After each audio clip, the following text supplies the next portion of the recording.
Assalamualaikum warahmatullahi wabarakatuh. Salam sejahtera.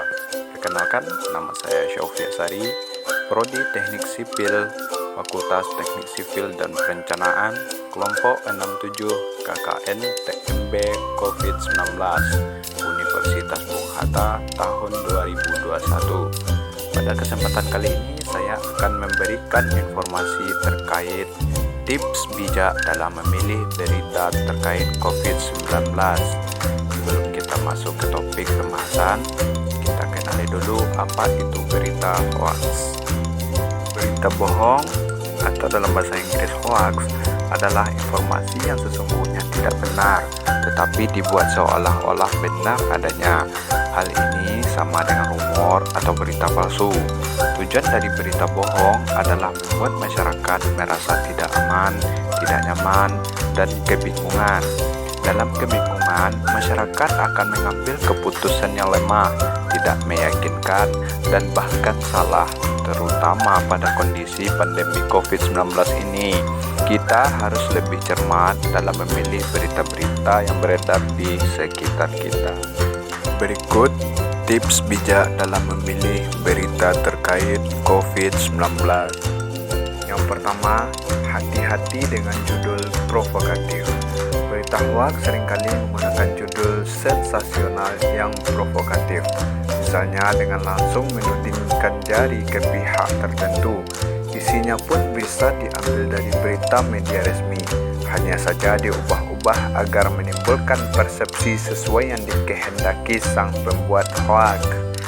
Oleh karenanya, apabila menjumpai berita dengan judul provokatif, sebaiknya kita mencari referensi berupa berita serupa dari situs online resmi.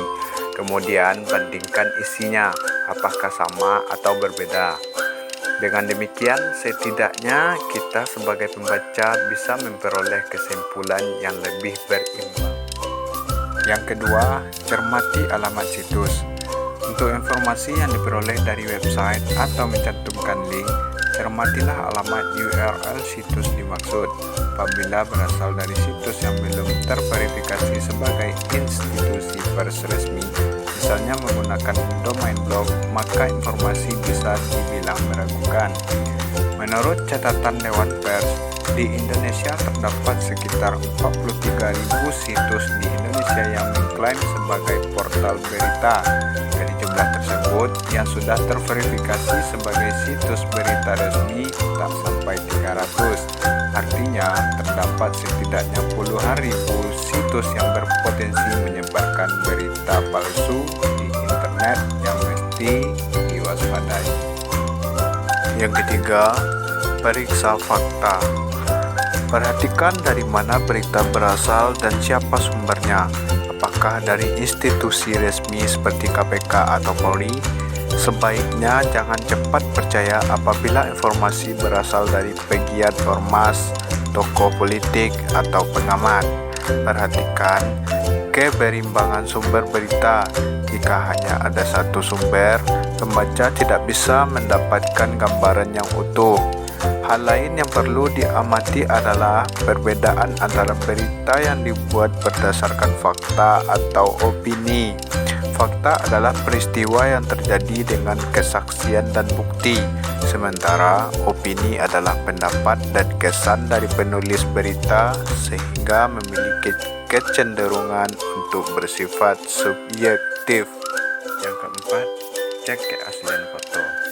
Di era teknologi digital saat ini, bukan hanya konten berupa teks yang bisa dimanipulasi, melainkan juga konten lain berupa foto atau video. Ada kalanya pembuat berita palsu juga mengedit foto untuk memprovokasi pembaca. Cara untuk mengecek keaslian foto bisa dengan memanfaatkan mesin pencari Google, yakni dengan melakukan drag and drop ke kolom pencarian Google Image. Hasil pencarian akan menyajikan gambar-gambar serupa yang terdapat di internet sehingga bisa dibandingkan. Yang kelima, ikut serta grup diskusi anti hoax. Di Facebook terdapat sejumlah fanpage dan grup diskusi anti hoax, misalnya forum anti fitnah, hasud, dan hoax, FAFHH, fanpage, dan grup Indonesia Hoax Buster, Fanpage Indonesia Hoaxes, dan grup Sekoci. Di grup-grup ini, netizen bisa ikut bertanya apakah suatu informasi merupakan hoax atau bukan, sekaligus melihat klarifikasi yang sudah diberikan oleh orang lain. Semua anggota bisa ikut berkontribusi sehingga grup berfungsi layaknya crowdsourcing yang memanfaatkan tenaga banyak orang. Selanjutnya, di sini saya akan memberikan informasi cara melaporkan berita atau informasi hoax.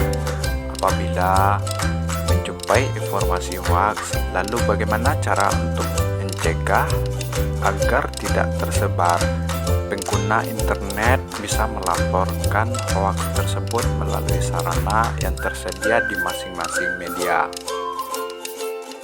Untuk media sosial Facebook, gunakan fitur report status dan kategorikan informasi hoax sebagai haters page atau harassment atau rude atau threatening atau kategori lain yang sesuai. Jika ada banyak aduan dari netizen, biasanya Facebook akan menghapus status tersebut. Selanjutnya, untuk media Google juga memiliki fitur feedback untuk melaporkan situs dari hasil pencarian apabila mengandung informasi palsu. Twitter juga memiliki fitur report tweet untuk melaporkan tweet yang negatif. Demikian juga dengan Instagram. Kemudian, bagi pengguna internet, Anda dapat mengadukan konten negatif ke Kementerian Komunikasi dan Informatika dengan melayangkan email ke alamat aduankonten@mail.kominfo.go.id.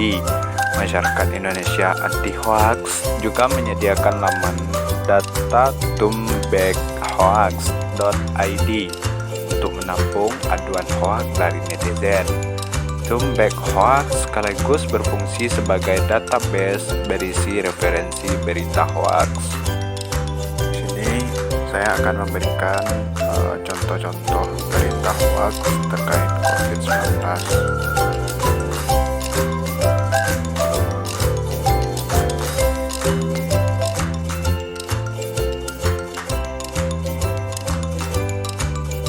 Selain dari contoh berita hoax COVID-19, saya juga akan menampilkan undang-undang yang mengatur tentang berita hoax.